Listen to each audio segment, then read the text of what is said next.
గురుగారు నమస్కారం. ఆశీర్వచనం తల్లి. ముందుగా మీకు క్రోధినామ సంవత్సర ఉగాది శుభాకాంక్షలు. మీకు కూడా ప్రేక్షకులకు కూడా క్రోధి నామ సంవత్సర తెలుగు ఉగాది పండుగ శుభాకాంక్షలు, ఆశీర్వచనము తల్లి. జయం. గురుగారు, క్రోధినామ సంవత్సరం సాధారణంగా ఉగాది అనగానే అందరూ ముందు తినేది ఉగాది పచ్చడి మరియు వినేది పంచాంగ శ్రవణం. మరి ఈ పంచాంగ శ్రవణానికి సంబంధించి ఈ ద్వాదశ రాశుల యొక్క ఎలా ఉన్నాయి, ద్వాదశ రాశులకి ఎలా ఉంది, అలానే స్థితిగతులు గ్రహాలు వీటికి ఎలా ఉన్నాయి, అసలు ఈ ఉగాది క్రోధి అనగానే ముందు అందరూ భయపడుతున్నారు. అసలు ఈ క్రోధినామ సంవత్సరం. శ్రీ మహాగణాధిపతయే నమః. ఐం మహాసరస్వత్యే నమః. శ్రీ లలితాంబికాదేవ్యే నమః. క్రోధి నామ సంవత్సర ఉగాది పండుగ అనేటప్పటికీ మనకు సహజంగా తెలుగు పండుగలు అనేటువంటివి చైత్రశుద్ధ పాడ్యం నుంచి ప్రారంభము. అలాగే పోయిన సంవత్సరమేమో మనము శోభకృతనామ సంవత్సరము అని చాలా శోభాయమానముగా దివ్యముగా అన్ని రకాల అనుకూలముగా ఉంటుంది అని చెప్పుకున్నాము. అలాగే ఉంది.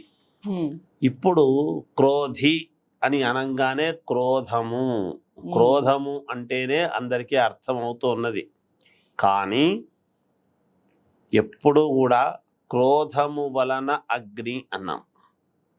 ఈ సంవత్సరము మంగళవారము కుజుడు రాజు కావటం విశేషం. మంగళవారము అని అనగానే మంగళకరుడు కుజుడు. చూడండి, ధనము రావాలన్నా కుజుడు, రుణాలు తీర్చుకోవాలంటే కూడా కుజుడు యొక్క ప్రాధాన్యత. పైగా భూమికి ఆధిపత్యము, భూమి మీద కుజుడికి చాలా ఎక్కువ. కుజహ అంటే భూకారకుడు అనేటువంటిది అక్కడ తెలుస్తూనే ఉన్నది. మన మానవాళి సర్వము భూమి మీదనే కదా, భూమితో పండేటువంటి ప్రకృతి వీటి మీదనే ఆధారపడి ఉంటూ ఉన్నాం. విశేషమైనటువంటి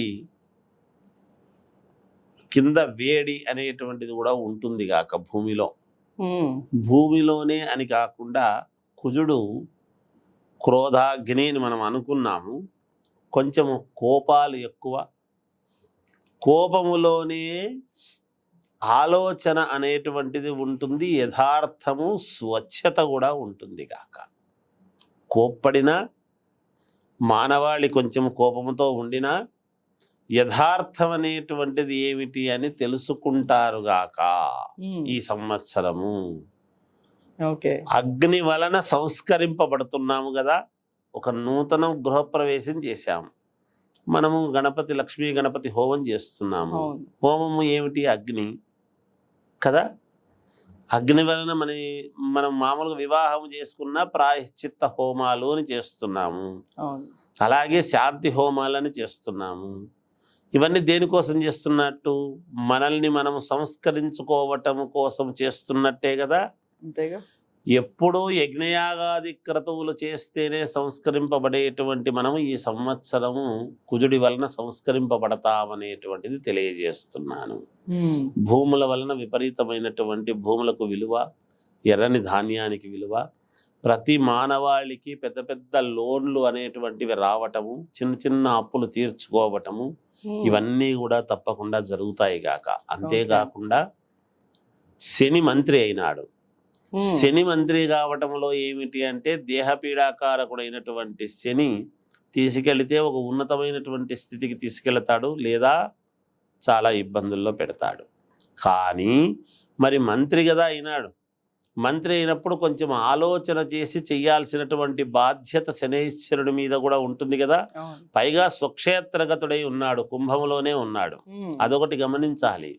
తన ఇంట్లో తానున్నప్పుడు అందరికీ మంచి చేయాలనే చూస్తాడు కదా. కాబట్టి శని కూడా అందరికీ యోగదాయకమైనటువంటి ఇదే చేస్తాడు అనేటువంటిది ఇంకొకటి. అతి ముఖ్యమైనటువంటిది ఇంకొకటి ఏమిటి అంటే చంద్రుడు ధాన్యాధిపతి కావటం. చంద్రుడు ధాన్యాధిపతి కావటం వలన ఏమిటి అంటే చంద్రుడికి ద్రవం ఏమిటి? బియ్యం, వడ్లు. ఈ సంవత్సరము వడ్లు అంటే బియ్యము బాగా పండుతాయి. బియ్యానికి విపరీతమైనటువంటి గిరాకీ ఉంటుంది. కొన్ని చోట్ల బియ్యము కోసము కొన్ని ఇబ్బందులు పడేటువంటి పరిస్థితి కూడా ఉంటుంది. చంద్రమా మనసో జాతః అన్నాడు. అందరి మనస్సు కూడా ప్రజానీకము అందరి మనస్సు ఆలోచనతో కూడినటువంటిది, స్వచ్ఛమైనటువంటి దీంతో దృఢ సంకల్పముతో మంచి మనస్సుతో ఆలోచన చేసి ప్రజలందరూ కూడా ముందుకు సాగుతారు అనేటువంటిది తెలియజేస్తున్నాను. ఇక మిగతా గ్రహాలు మామూలుగా ఉన్నాయి దేనిపాటికవి. కాకపోతే రెండే మామూలుగా ఉన్నతమైనటువంటి గ్రహాలు, మిగతాటివి పాపగ్రహాలుగా ఉన్నాయి. 2 పుణ్యగ్రహాలు, మిగతావి కొంచెము పాపగ్రహాలుగా ఉన్నాయి. సరే, ఏమి ఇబ్బంది లేదు దాని వలన. ఎంత క్రోధీనామ సంవత్సరం అనుకున్నా సర్వ మానవాళికి అందరికీ కూడా చాలా యోగవంతమైనటువంటివే జరుగుతాయి ఈ సంవత్సరం అంతా కూడా అని నేను తెలియజేస్తున్నాను. ఇళ్ళు కావాలి ఎప్పటి నుంచో ఉండేటువంటి వాళ్లకు ఒక గృహం ఏర్పాటు చేసుకుంటారు. రుణాలు తీర్చాలి, మాకు ఇన్ని అప్పులు ఉన్నాయనేటువంటి వాళ్లకు పెద్ద రుణాలు పొందుతారు, అప్పులు తీర్చుకుంటారు చిన్నవి. కళ్యాణం కావాల్సినటువంటి వాళ్లకు కళ్యాణం జరుగుతుంది. కుజుడు మంగళకరుడు కదా, కుజుడే అయినాడు కదా. కుజదోషాలు ఉండేటువంటి వాళ్ళు విపరీతమైనటువంటి పూజలు యజ్ఞయాగాదిక్రతులు చేసుకుంటారు. తద్వారా దోషాలు పోగొట్టుకుంటారు. ఇంకా శీఘ్రముగా ఫలిస్తాయి. కుజుడు రాజు అయినప్పుడు దోషాలు పోగొట్టుకోవడానికి విపరీతముగా సహకరిస్తాడు గాక. సంతానము కావాల్సినటువంటి వాళ్లకు సంతానాన్ని ఇస్తాడు. భార్యాభర్తల మధ్య అన్యోన్యత లేని వాళ్లకు అన్యోన్యతనిస్తాడు.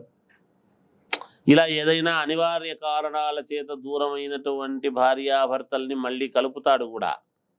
ఒకవేళ మామూలుగా ఈ విడాకులు తీసుకున్నటువంటి వాళ్ళు కూడా మళ్ళీ ఎందుకైనా మంచిది కలుసుకునేటువంటి అవకాశాలు కూడా ఉన్నాయి కుజుడి ప్రభావం చేత.